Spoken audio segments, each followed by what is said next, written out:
एक जालिम औरत ने रमजान अल मुबारक में एक यतीम लड़की को 2 दिन तक कैद रखा। उसके हाथ और पांव रस्सियों से बांध दिए। वो 2 दिन तक भूखी रही। फिर उस औरत का क्या अबरतनाक इंजाम हुआ, पूरा वाक्य जानने के लिए हमारे चैनल पर आखिर तक बन रहे।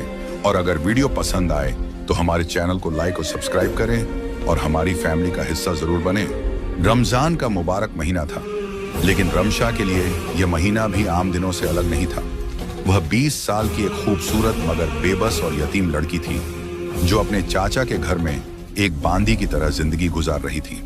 उसका बचपन माँ बाप की छांव के बिना बीता, और जब से उसने होश संभाला था तब से सिर्फ जुल्म और ज्यादती ही उसका मुकद्दर बनी थी। चाची उसे सुबह सुबह जगा देती और दिन भर के सारे काम उसी के जिम्मे होते। बर्तन धोना, घर की सफाई करना, खाना पकाना, कपड़े धोना और हर वह काम जो घर के बाकी लोगों को मेहनत भरा लगता, वह रमशा के लिए जरूरी बना दिया जाता।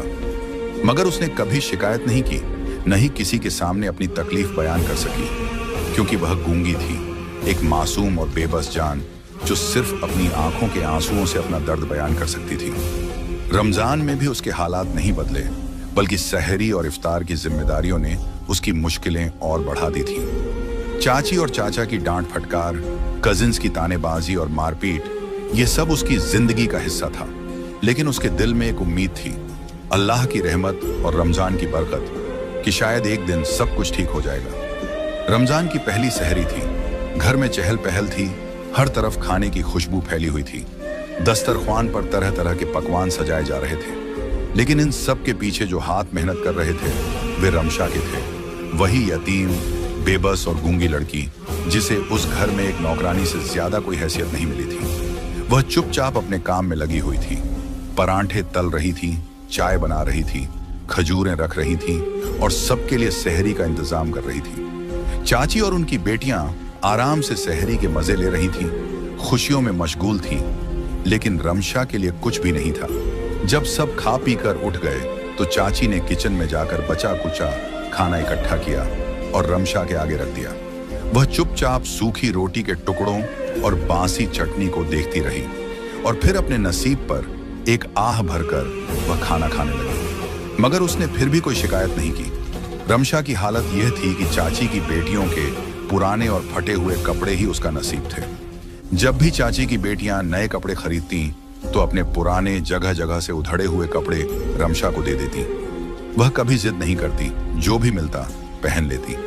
लेकिन उसके दिल में एक छोटी सी ख्वाहिश जरूर थी, काश उसके पास भी कभी अच्छे और नए कपड़े होते। एक दिन रमजान में चाची और उनकी बेटियां बाजार से खरीदारी करके आईं। उनके हाथों में बड़े बड़े ब्रांडेड बैग थे और चेहरे पर खुशी की चमक थी। घर में दाखिल होते ही सबने अपने नए कपड़े निकाल कर देखना शुरू कर दिया। रमशा, जो आंगन में बर्तन धो रही थी, चोरी चोरी उन चमकदार कपड़ों की तरफ देखने लगी। वो खूबसूरत रंग, वो नफीस कढ़ाई, वो महंगा कपड़ा, इन सब को देखकर उसकी आंखों में एक अजीब सी चमक आ गई। उसके दिल में एक हसरत जागी कि काश उसके पास भी इतने खूबसूरत कपड़े होते। इसी दौरान चाची की नजर उस पर पड़ गई। उन्होंने गुस्से में आंखें तरेरी और सख्त लहजे में बोली, अरे रमशा, यहाँ क्या कर रही है? जल्दी से जाकर अपना काम कर, मेरी बेटियों के कपड़ों को नजर मत लगा। रमशा फौरन सहम गई और पीछे हट गई। उसकी आंखों में जो चमक आई थी वह एक पल में बुझ गई। उसने जल्दी से अपने आंसू पोंछे और दबे पांव वहां से निकल गई। फिर से वह किचन में जाकर बर्तन धोने लगी, लेकिन उसके दिल में एक अजीब सी उदासी छा गई थी। दरअसल ये सारी तैयारियां चाची की बेटी के रिश्ते के लिए हो रही थी। उनके लिए एक अच्छा रिश्ता आया था और चाची चाहती थी कि सब कुछ बेहतरीन तरीके से हो। पूरे घर में खुशियों का माहौल था, लेकिन रमशा के लिए सिर्फ मेहनत थी, जुल्म था और सब्र था। मगर तकदीर को कुछ और ही मंजूर था। रमजान के मुकद्दस दिनों में भी रमशा की जिंदगी में कोई राहत नहीं आई, बल्कि उसके साथ जुल्म और बढ़ गया। रेहाना बेगम का रवैया और ज्यादा सख्त हो गया। वह छोटी छोटी गलतियों पर भी रमशा को खूब डांटती, उसे बेवजह मारती और दिन भर काम में झोंक देती। उनकी बेटी मैमूना भी अपनी माँ से कम नहीं थी। वह अक्सर रमशा को ताने मारती, हुक्म चलाती और अपने पुराने फटे हुए कपड़े जबरदस्ती उसके हवाले कर देती। एक दिन रेहाना बेगम ने सख्ती से रमशा को बुलाकर कहा, सुन, कल मैमूना के रिश्ते वाले आ रहे हैं, तू खबरदार। अगर मैंने तुझे इधर उधर घूमते देखा तो तेरा अंजाम बहुत बुरा होगा। रमशा ने चुपचाप सिर झुका लिया। वह कुछ कह भी नहीं सकती थी, बस अपने आंसू अंदर ही अंदर पी गई। अगले दिन मगरिब के बाद रिश्ते वाले आ गए। पूरा घर चमक रहा था। रेहाना बेगम और मैमूना ने महंगे जोड़े पहने हुए थे। हर तरफ खुशबू बिखरी हुई थी। मेहमानों के लिए खास इंतजाम किया गया था। लड़के की माँ, बहन और लड़का खुद भी मौजूद था। सब हंसी मजाक में मशगूल थे, लेकिन रमशा को हुक्म था कि वह किचन में ही रहे। मैमूना ने चाय तैयार की और ट्रे में रखकर मेहमानों की तरफ ले जाने लगी, मगर उसका पैर कालीन के किनारे पर आ गया और गर्म चाय का कप सीधा उसकी माँ की तरफ गिरा। अरे रमशा, जल्दी से आओ, रेहाना बेगम ने बेख्तियार ऊंची आवाज में पुकारा।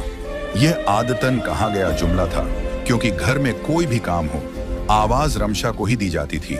जैसे ही रेहाना बेगम ने आवाज दी, रमशा बिना कुछ सोचे समझे दौड़ती हुई मेहमानों के सामने आ गई। जैसे ही वह मेहमानों के सामने आई, सब ठिठक गए। रमशा ने मैले मगर सलीके से इस्त्री किए हुए कपड़े पहने थे, जो अगरचे पुराने थे मगर उसकी मासूमियत और खूबसूरती को कम न कर सके। उसके चेहरे पर कोई मेकअप नहीं था, मगर वह नूर से दमक रही थी। उसकी बड़ी बड़ी आंखें, लंबे घने बाल और मासूम चेहरा, सब कुछ एक मुकम्मल हुस्न का नमूना था। लड़के की मां ने बेख्तियार पूछा, यह लड़की कौन है? रेहाना बेगम घबरा गई, जल्दी से बोली, यह हमारी काम वाली है, यह गूंगी है। लड़के की मां कुछ लम्हे खामोश रही, फिर रमशा की तरफ देखकर आहिस्ता से कहा, यह भी अल्लाह की मखलूक है। खामोशी भी कभी कभी एक नेमत होती है। यह जुमला सुनते ही रेहाना बेगम के पैरों तले जमीन निकल गई। वह जानती थी कि लड़के वाले अब सोचने पर मजबूर हो गए हैं। लड़के की नजरें भी बार बार रमशा पर जा रही थीं, और यह मंजर मैमूना बर्दाश्त नहीं कर पा रही थी। कुछ देर के बाद लड़के की मां मुस्कुराकर बोली, हम सोचकर जवाब देंगे, और वे सब रुखसत हो गए। दरवाजा बंद होते ही रेहाना बेगम का पारा चढ़ गया। वह फौरन रमशा की तरफ पलटी और एक जोरदार थप्पड़ उसके मुंह पर जड़ दिया। कमबख्त, मैंने मना कहा था ना कि इधर नहीं आना। मैमूना भी गुस्से में आग बबूला थी। अम्मी, ये हमेशा मेरा नसीब खराब करने के लिए आ जाती है। देख लिया ना, वो लोग भी इसी को पसंद कर रहे थे। रेहाना बेगम ने गुस्से में हाथ में पड़ी चम्मच रमशा के बाजू पर दे मारी। रमशा दर्द से कराह भी न सकी, क्योंकि वह गूंगी थी। अब मैं तुझे ऐसा सबक सिखाऊंगी कि सारी जिंदगी याद रखेगी। यह कहकर उन्होंने रमशा को पकड़ा और जबरदस्ती स्टोर रूम में ले जाकर धक्का दे दिया। फिर एक जंजीर निकाली और उसके हाथ और पैर बांध दिए। यहीं पड़ी रहा, 2 दिन तक तुझे कोई नहीं निकालेगा। उस छोटे से अंधेरे कमरे में रमशा तन्हा बेयारो मददगार थी। 2 दिन गुजर गए, न खाने को कुछ दिया गया, न पानी। वह कमजोरी से निढाल हो चुकी थी, लेकिन फिर भी उसकी आंखों में आंसू थे और दिल अल्लाह की तरफ माइल था। वह हाथ उठाकर सजदे में गिर गई और दिल ही दिल में दुआ करने लगी, या अल्लाह, तू ही मेरी फरियाद सुन सकता है। तू ही मेरे लिए कोई रास्ता खोल दे। अगर यह जुल्म मेरी किस्मत में लिखा है तो मुझे सब्र दे, और अगर मेरे लिए कोई रास्ता है तो मुझे इससे निकाल दे। कहीं दूर से अनजान की आवाज आ रही थी, और वह रमजान की इस बाबरकत घड़ी में अल्लाह से रहम की भीख मांग रही थी। रमशा को स्टोर रूम में कैद हुए 2 दिन गुजर चुके थे। उसके हाथ पैर सूज चुके थे, जिस्म पर नीले निशान पड़ चुके थे, और कमजोरी से वह बमुश्किल सांस ले रही थी। भूख और प्यास ने उसकी हालत और खराब कर दी थी, लेकिन सबसे ज्यादा तकलीफ उसे इस बात की थी कि रमजान के इस पाक महीने में, जब हर कोई इबादत और नेकियों में मशगूल था, उसे एक अंधेरे गंदे कमरे में कैद कर दिया गया था। वह अपने आंसू पोंछकर चुपचाप अल्लाह से दुआ कर रही थी। उसकी जुबान तो नहीं थी, मगर दिल की पुकार सीधे अर्श तक जा रही थी। या अल्लाह, तू सब देख रहा है। मैं किसी से कुछ नहीं कह सकती, मगर तू मेरा हाल जानता है। तू ही मुझे सब्र और हिम्मत दे। 2 दिन बाद रेहाना बेगम ने दरवाजा खोला। बाहर आजा, और सुन, ज्यादा नखरे मत दिखाना, वरना फिर बंद कर दूंगी। रमशा बमुश्किल अपने लड़खड़ाते कदमों के साथ बाहर निकली। 2 दिन की कैद और भूख प्यास ने उसे बेइंतहा कमजोर कर दिया था। उसका सिर चकरा रहा था, मगर जैसे ही उसने देखा कि आंगन में बहुत सारे काम बाकी हैं, वह बिना कुछ कहे दोबारा अपने रोजमर्रा के कामों में लग गई। वह चूल्हे के पास खड़ी थी, रोटियां बनाने की कोशिश कर रही थी, मगर हाथों पर पड़े जख्मों की तकलीफ बर्दाश्त करना मुश्किल हो रहा था। जैसे ही उसने बेलन पकड़ा, जख्म की जलन से उसकी आंखों में आंसू आ गए। मगर वह जानती थी कि अगर उसने काम छोड़ा तो चाची फिर से जुल्म ढाएगी। उसने चुपचाप अपने जख्मों को सहलाया और काम में लग गई। रेहाना बेगम को कोई अफसोस नहीं था, न ही रमजान के तकद्दुस का कोई एहसास। वह लगातार रमशा को कठोर शब्दों से झिड़कती रही, जैसे वह कोई इंसान नहीं बल्कि एक बोझ हो। उधर मैमूना की बेचैनी बढ़ती जा रही थी। रिश्ता आए 2 दिन हो चुके थे, मगर न कोई फोन आया, न कोई जवाब मिला। वह बार बार अपनी माँ से पूछ रही थी, अम्मी, उन लोगों ने अभी तक कोई जवाब क्यों नहीं दिया? कहीं उन्होंने मेरी जगह रमशा को पसंद तो नहीं कर लिया? रिहाना बेगम ने भी कई बार सोचा कि वह खुद ही लड़के वालों को फोन कर ले, मगर उसे डर था कि अगर उसने उनसे संपर्क किया और उन्होंने वाकई रमशा की बात की तो उसकी बेइज्जती हो जाएगी। आखिरकार 1 हफ्ता गुजर गया और वे लोग कभी वापस नहीं आए। न कोई फोन, न कोई संदेश, न ही कोई जवाब। यह खबर सुनकर रिहाना बेगम के गुस्से की सीमा न रही। यह सब इस मनहूस लड़की की वजह से हुआ। अगर यह ना होती तो मैमूना का रिश्ता कब का तय हो चुका होता। मैमूना ने भी गुस्से में रमशा को जोर से धक्का दिया। तुम्हारी वजह से मेरी जिंदगी बर्बाद हो रही है। रमशा ये सब सह रही थी, मगर उसके दिल में एक अजीब सा सुकून था।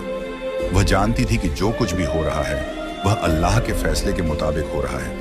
उसे अंदाजा नहीं था कि अल्लाह ने उसके लिए एक ऐसा मुकद्दर लिखा था जो इन सब की सोच से कहीं ज्यादा हसीन था। रमजान के दिन तेजी से गुजर रहे थे। एक दिन अचानक घर में एक बड़ी खबर पहुंची। रिहाना बेगम के शौहर रमशा के चाचा दुबई से वापस आ रहे थे। वे एक नेक दिल और नरम मिजाज इंसान थे। वे हर साल रमजान में घर आते, मगर ज्यादातर समय अपने कारोबारी मामलों में व्यस्त रहते थे और घर की जिम्मेदारी पूरी तरह से रिहाना बेगम के सुपुर्द थी। उन्हें कभी यह इल्म न हुआ कि उनकी गैर मौजूदगी में रमशा पर क्या बीतती है। जैसे ही वे घर पहुंचे, रिहाना बेगम ने तुरंत अपनी चालाकी दिखाई। उसने रमशा को फौरन अच्छे कपड़े पहनने को दिए और एकदम मीठे लहजे में बात करने लगी। बेटा रमशा, देखो तुम्हारे चाचा आए हैं, उनके लिए चाय बना दो। रमशा हैरान रह गई। यह औरत जो हमेशा उस पर जुल्म करती थी, अचानक इतनी नरमी से क्यों बात कर रही थी? मगर वह खामोश रही और जाकर चाय बनाने लगी। चाचा ने रमशा को देखा और प्यार से उसके सर पर हाथ फेरा। कैसी हो बेटा, सब ठीक है ना?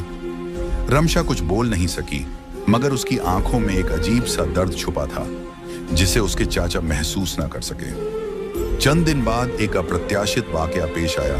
वही लड़का जो मैमूना के लिए रिश्ता लेकर आया था, अपनी माँ के साथ दोबारा घर आया।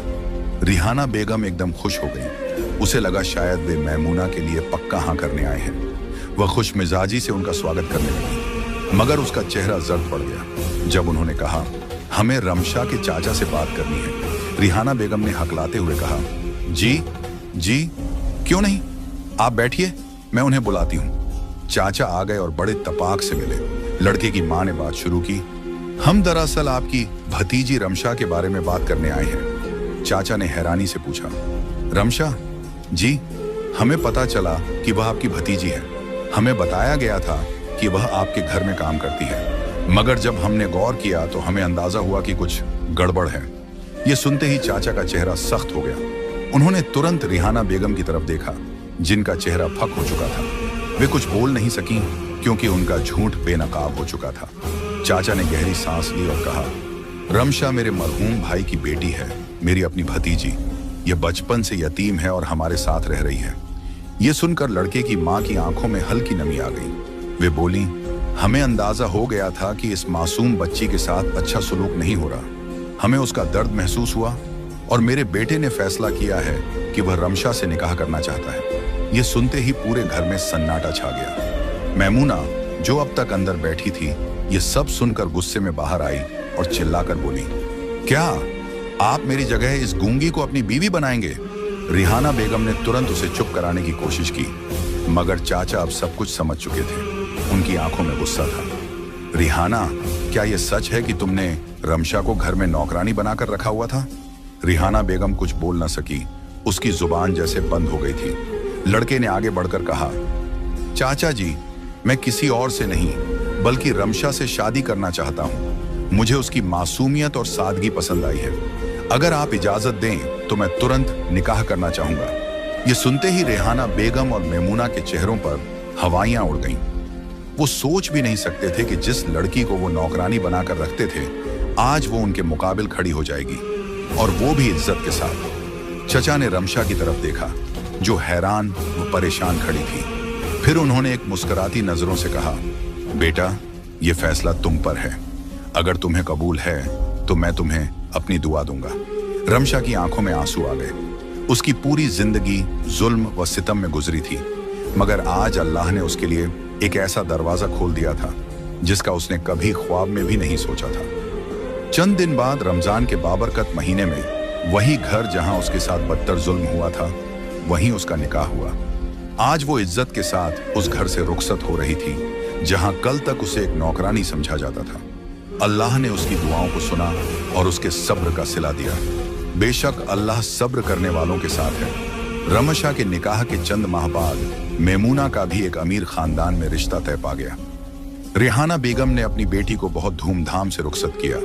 उन्हें लगा कि अब उनकी बेटी एक शाही जिंदगी गुजारेगी और वो अपनी सास के सामने फख्र से सर उठा सकेंगी। मगर किस्मत को कुछ और ही मंजूर था। चंद महीनों बाद खबरें आना शुरू हुई कि मेमूना के ससुराल में उसके साथ बहुत बुरा सलूक हो रहा है। वो लोग बहुत दौलतमंद तो थे, मगर उनके दिल पत्थर के थे। मेमूना से नौकरानियों की तरह काम करवाया जाता, उसे बात बात पर जलील किया जाता और कभी कभी मारा पीटा भी जाता। रेहाना बेगम, जो हमेशा अपनी बेटी के लिए नाजो नमत के ख्वाब देखती थी, अब बेबसी से अपनी बेटी की तकलीफ को देख रही थी। मगर वो कुछ कर नहीं सकती थी, क्योंकि अब हालात उनके इख्तियार से बाहर थे। एक दिन मेमूना पर जुल्म की इंतहा हो गई। मुसलसल जहनी और जिस्मानी तशद्दुद ने उसे इतना तोड़ दिया कि वो फालिज का शिकार हो गई। उसका आधा जिस्म मफलूज हो चुका था और वो किसी के सहारे के बिना हिल भी नहीं सकती थी। ये खबर जब रेहाना बेगम को मिली तो उन पर एक कयामत गुजर गई। वो भागती हुई अपनी बेटी के पास पहुंची, मगर जब उसे इस हाल में देखा तो उनकी अपनी जान पर बिजली गिर गई। वो चीखने की कोशिश करने लगी, मगर उनके मुंह से एक लफ्ज भी ना निकला। रेहाना बेगम को खुद समझ नहीं आ रहा था कि उनके साथ क्या हो रहा है।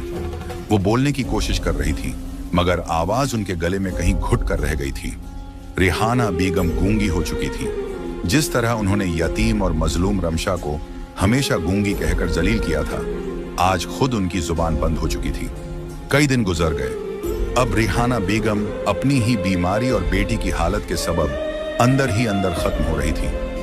एक दिन दरवाजे पर दस्तक हुई। जब दरवाजा खोला गया तो सामने रमशा खड़ी थी, मगर वो रमशा नहीं थी जो एक यतीम, बेबस और मजलूम लड़की थी। आज वो एक इज्जतदार, खुशहाल और बावखार औरत बन चुकी थी। उसके चेहरे पर एक अजब सुकून और नूर था, जो सब्र और शुक्र के बाद नसीब होता है।